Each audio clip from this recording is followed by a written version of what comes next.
now loading. In 2002, Ronaldinho entered the World Cup fairly unknown globally as a rising player for PSG, but left the World Cup a star that the football world will go on to admire and fear in the near future.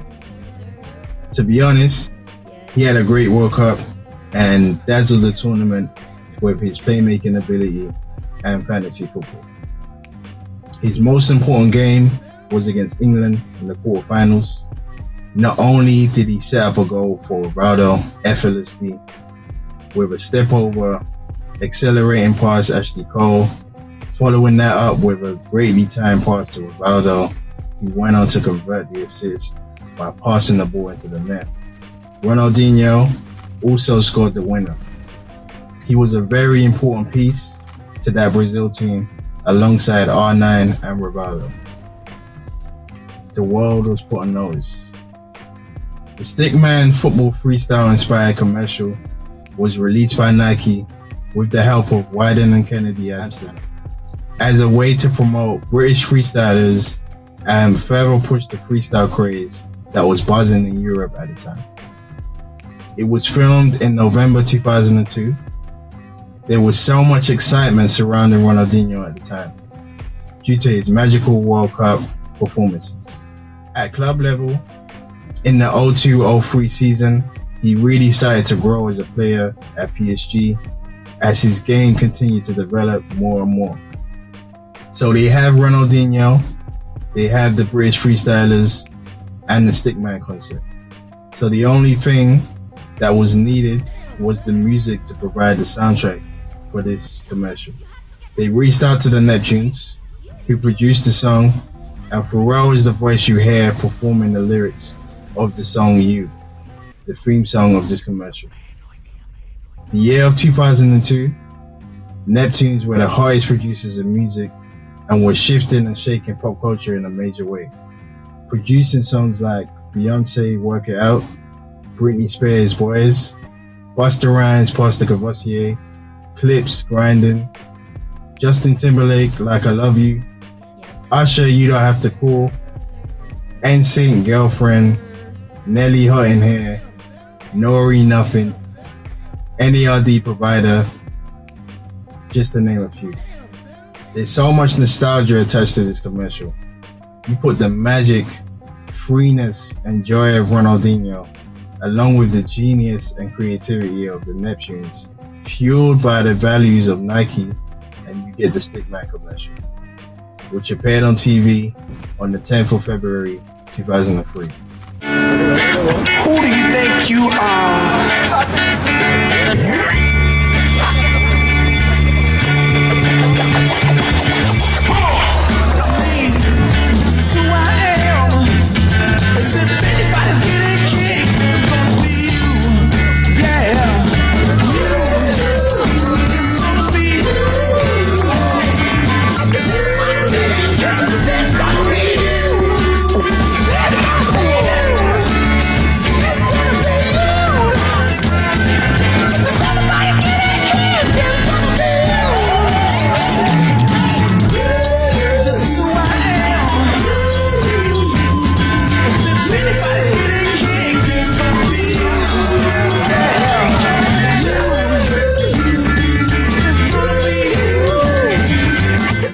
The commercial was a great one.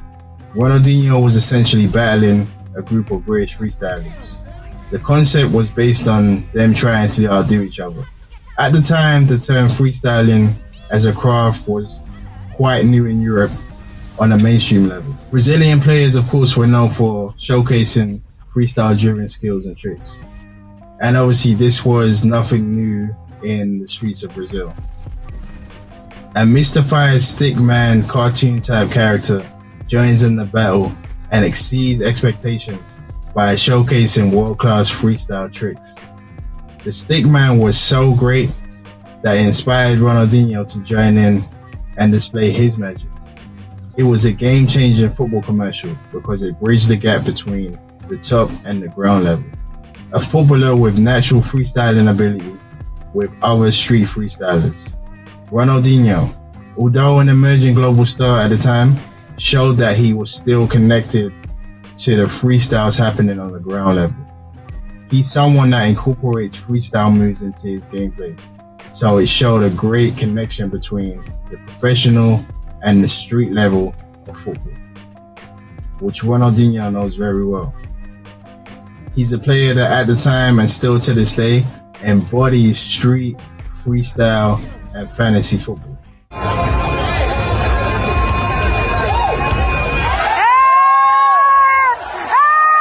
Ronaldinho said, "People are always looking to create a new way of playing to beat their opponents. We have to think quick to create something different." I think freestyle is part of daily life of all the young people in Europe. Although Ronaldinho grew up practicing his football skills on the streets of Brazil, a 22-year-old Ronaldinho acknowledging the importance of freestyling amongst kids at the time was a big deal, and showed that he was paying close attention to what was happening on the ground level. It actually makes me think about how Michael Jackson was paying close attention to breakdancers in New York, who basically inspired him to embrace the move.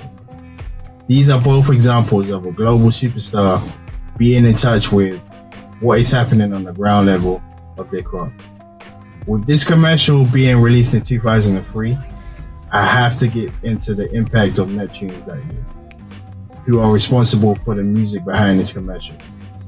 In 2003, Neptunes produced 43% of US radio, 20% of UK radio.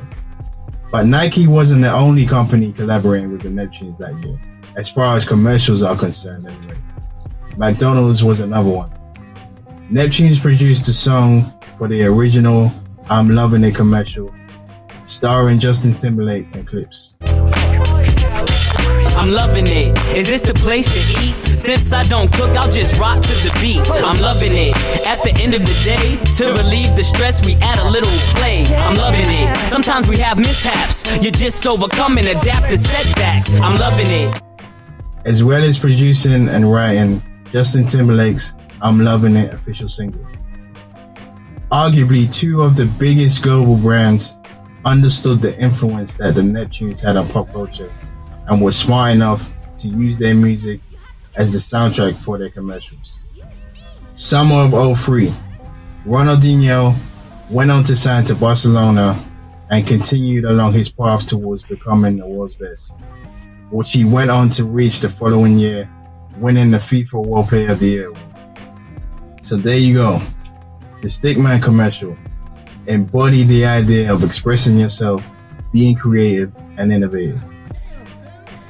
Nike also made a smart move incorporating music by the hottest and most influential producers in music at the time, the Neptunes, who are innovators in their own right and always push boundaries and stereotypes.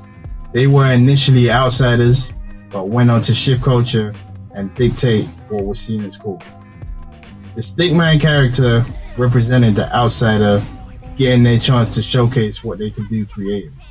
The British freestylers in the video were given a platform to showcase their freestyle skills and tricks.